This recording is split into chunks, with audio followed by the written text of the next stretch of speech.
ओम नमः शिवाय। दोस्तों, भगवान पशुपतिनाथ आप सबके जीवन में खुशियाँ लाए, यही आशा लेकर आज का ये वीडियो शुरू करते हैं। जैसा कि आप सब जानते हैं कि सोमवार का दिन भगवान शिव को समर्पित होता है और जो व्यक्ति सोमवार के दिन भगवान शिव की आराधना करता है, पूजा करता है, जल या दूध का अभिषेक करता है, महादेव उस पर अपनी कृपा दृष्टि बनाए रखते हैं। आज के इस वीडियो में हम बात करेंगे पूज्य गुरु जी द्वारा कथा में बताए हुए 3 ऐसे उपायों के बारे में जिन्हें कोई भी व्यक्ति कर सकता है और इन उपायों को करने से आपको निश्चित ही लाभ होगा।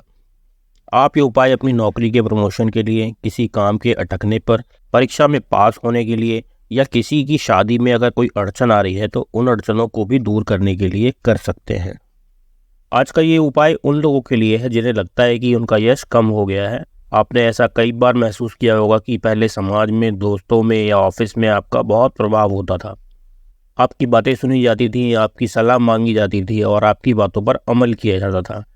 लेकिन अब शायद पता नहीं किस वजह से लोग आपको उतना सीरियसली नहीं लेते या अब आपको उतना सम्मान नहीं मिलता। या अगर आपका कोई काम अटक रहा है, बहुत कोशिशों के बाद भी अगर वो काम हो ही नहीं रहा है, आपने सारे जतन करके देख लिए लेकिन कुछ भी नहीं हो रहा है, तो एक बार ये उपाय करके ज़रूर देखें। वीडियो में आगे बढ़ने से पहले मेरी सभी भाई बहनों से विनती है कि अगर आप पहली बार हमारे चैनल पर आए हैं तो सब्सक्राइब करके आशीर्वाद ज़रूर दें और अगर वीडियो अच्छा लगे तो इसे लाइक ज़रूर करें। आप हमसे व्हाट्सएप पर भी जुड़ सकते हैं। हमारे व्हाट्सएप चैनल का लिंक आपको डिस्क्रिप्शन पर मिल जाएगा। आइए भगवान शिव का नाम लेकर पहला उपाय शुरू करते हैं। इस उपाय को करने के लिए आपको लेना है एक तांबे का कलश। अब उस कलश में अपने घर से शुद्ध जल भर लें। अब उस एक लोटे जल को लेकर आपको शिव मंदिर जाना है और भगवान भोलेनाथ से अपने मन की कामना कहकर वो जल शिवलिंग पर श्री शिवाय नमस्तुभ्यम का स्मरण करते हुए अभिषेक कर देना है। जब आप शिवलिंग पर जल समर्पित करेंगे तो आपका मुख उत्तर दिशा की ओर होना चाहिए और जल आपको धीरे धीरे समर्पित करना है। उसके बाद जब वो जल जलाधारी से नीचे गिरने लगे तो वही जल थोड़ा सा अपने कलश में रख लें।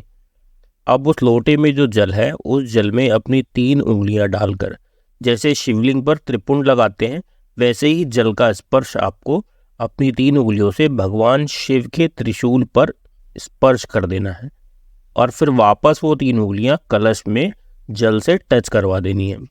देखिए, थोड़ा ध्यान से समझिएगा इस बात को। सबसे पहले आपको करना है, जो जल आप लेकर गए हैं उसे शिवलिंग पर चढ़ा देना है। ठीक है। अब वो जल जलाधारी से होता हुआ जब नीचे गिरता है तो वो जो लोटा आपके पास है तांबे का, उसी लोटे में थोड़ा सा जल आपको ले लेना है। अब अपने सीधे हाथ की 3 उंगलियां, जिससे हम त्रिपुंड लगाते हैं महादेव को, उन्हीं 3 उंगलियों को कलश के अंदर डालना है और जल लेकर उंगलियों में, जैसे हम त्रिपुंड लगाते हैं महादेव के, वैसे ही त्रिपुंड लगा देना है भगवान शिव के त्रिशूल पर। ठीक है। और फिर वापस वो 3 उंगलियां कलश में डाल के जल से टच करवा देनी है। ठीक है। अब आपको वो जल लेकर अपने घर जाना है और अंदर जाने से पहले वो जल थोड़ा सा अपने घर के बाहर छिड़क दें और थोड़ा थोड़ा जल घर में सब जगह छिड़क दें और उसका आचमन भी कर लें। ऐसा करने से आपका यश बढ़ना शुरू हो जाएगा और आपके मान सम्मान में वृद्धि होगी। आपके रुके हुए कार्य भी होने लगेंगे। दोस्तों, भगवान शिव के त्रिशूल का स्पर्श बहुत प्रभावशाली है। कई बार जब हम शिव मंदिर जाते हैं तो आपने भी देखा होगा कि वहाँ भगवान भोलेनाथ के शिवलिंग का किसी ने बहुत अच्छे से श्रृंगार कर रखा होता है। शिवलिंग पर भस्म चढ़ी होती है, फूलों से, बेलपत्र से शिवलिंग को बहुत अच्छी तरह सजाया गया होता है। मतलब जब बाबा का पूर्ण श्रृंगार किया जाता है तब मन में विचार आता है कभी कभी कि अगर जैसे आपने शिवलिंग पर जल चढ़ाया या कोई सामग्री चढ़ाई तो बाबा का श्रृंगार बिगड़ जाएगा। तो ऐसे में क्या करें, जल चढ़ाएं या ना चढ़ाएं? अगर ऐसा कभी आपके साथ हो कि आप मंदिर जाएं और वहां देखें कि किसी ने महादेव का बहुत सुंदर श्रृंगार कर रखा है, तो आप भगवान भोलेनाथ को चढ़ाने के लिए जो सामग्री और जल लेकर गए हैं उस सामग्री और जल को भगवान भोलेनाथ के त्रिशूल पर भी चढ़ा सकते हैं। आपके घर में धन संपदा में वृद्धि होगी और आपके रुके हुए काम बनने शुरू हो जाएंगे। चलिए, ये तो हो गया पहला उपाय। अब अपने दूसरे उपाय की तरफ बढ़ते हैं। यह उपाय उन लोगों के लिए है जो किसी कंपटीशन या किसी एग्जाम में बैठने वाले हैं, या वो लोग जो एक ही जगह पर बहुत समय से नौकरी कर रहे हैं लेकिन उनकी तरक्की नहीं हो पा रही है, उन्नति नहीं हो रही है, कोई प्रमोशन नहीं हो रहा है उनका। इस उपाय को करने के लिए आपको चाहिए 7 बेलपत्र। ध्यान रखना है कि बेलपत्र एकदम साफ होनी चाहिए और कहीं से भी कटी फटी या खंडित नहीं होनी चाहिए। इसके अलावा आपको चाहिए एक तांबे का कलश। आप उस लोटे में अपने घर से शुद्ध जल भर लें। अब 7 बेलपत्र और 1 लोटा जल लेकर आपको जाना है भगवान महादेव के मंदिर में, और शिवलिंग के पास जो महादेव का त्रिशूल होता है, वहाँ त्रिशूल में जो 3 नोक होती हैं, सभी बेलपत्र को पहले साइड की दोनों नोकों पर टच करवाना है और फिर बीच वाली नोक पर स्पर्श करके अपने मन की कामना कहकर सभी बेलपत्र माता अशोक सुंदरी पर चढ़ा देनी है और फिर 1 लोटा जल महादेव पर समर्पित कर देना है। यह उपाय करने से आप जिस एग्जाम में बैठने वाले हैं, महादेव की कृपा से उसमें आपको सफलता जरूर मिलेगी। और जो लोग नौकरी कर रहे हैं, ये उपाय करने से उनको प्रमोशन में या तरक्की होने के चांस उनके बढ़ जाएंगे। अगर किसी भी उपाय में आपको कुछ समझ नहीं आया हो तो नीचे कमेंट बॉक्स में आपका स्वागत है। आगे बढ़ने से पहले आपको एक सवाल का जवाब देना है। आपको बताना है कि जगत जननी माँ जगदम्बा जिस सिंह पर विराजती हैं, उस सिंह का नाम क्या है। आपको अपना जवाब नीचे कमेंट बॉक्स में लिख देना है। चलिए अब तीसरे उपाय की तरफ बढ़ते हैं। ये उपाय आप कर सकते हैं यदि कोई विशेष कार्य आपका अटक रहा है, जैसे किसी की शादी नहीं हो रही है, बार बार रिश्ता बनते बनते रह जाता है, कोई व्यापार में रुकावट आ रही है या प्रॉपर्टी का मामला है जो अटक गया है, तो ये छोटा सा उपाय एक बार करके ज़रूर देखें। इस उपाय को करने के लिए आपको एक तांबे का लोटा लेना है और इसमें अपने घर से जल भर लेना है। इसके अलावा आपको चाहिए 1 बेलपत्र।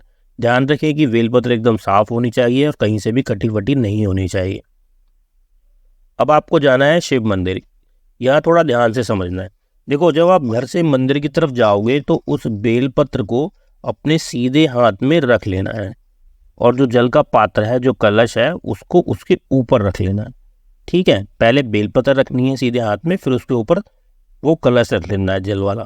अपने मन की बात कहनी है महादेव से और फिर मंदिर की तरफ चल देना है। महादेव के शिवलिंग के पास जाकर कलश को अपने उल्टे हाथ में ले लेना है। ठीक है, और बेलपत्र को सबसे पहले कहाँ चढ़ाना है? माता अशोक सुंदरी पर चढ़ा देना है और उसकी डंडी रहेगी जहाँ से जल नीचे गिरता है, मतलब जलाधारी की तरफ रहेगी उसकी डंडी, और जो पत्ती का मुख है वो महादेव की तरफ रहेगा। अब आपके पास जो कलश में जल है उसे सीधे हाथ में लेकर श्री शिवाय नमस्तुभ्यम का स्मरण करते हुए सबसे पहले थोड़ा सा जल माता अशोक सुंदरी को समर्पित करें। उसके बाद जल माता पार्वती के हस्तकमल पर समर्पित करें और अंत में सारा जल महादेव के शिवलिंग पर चढ़ा दें। आपको यह उपाय 2 या 3 सोमवार करना है। विश्वास रखकर सच्चे मन से अगर आप शिव महापुराण का कोई भी उपाय करते हैं तो महादेव आपको उसका फल प्रदान जरूर करेंगे। आशा करता हूं कि आपको सभी उपाय अच्छी तरह से समझ में आ गए होंगे। अगर किसी भाई बहन को कुछ पूछना है तो कमेंट बॉक्स में अपना सवाल पूछ सकते हैं। इसके अलावा मैंने आपसे जो सवाल पूछा था कि माता पार्वती जिस सिंह की सवारी करती हैं, माता के उस शेर का नाम क्या है, उसका जवाब कमेंट बॉक्स में ज़रूर लिखें। वीडियो अच्छी लगी हो तो इसे लाइक ज़रूर करें और जो भाई बहन पहली बार हमारे चैनल पर आए हैं वो सब्सक्राइब करके आशीर्वाद ज़रूर दें। मिलते हैं आपसे अगली वीडियो में, तब तक हर हर महादेव।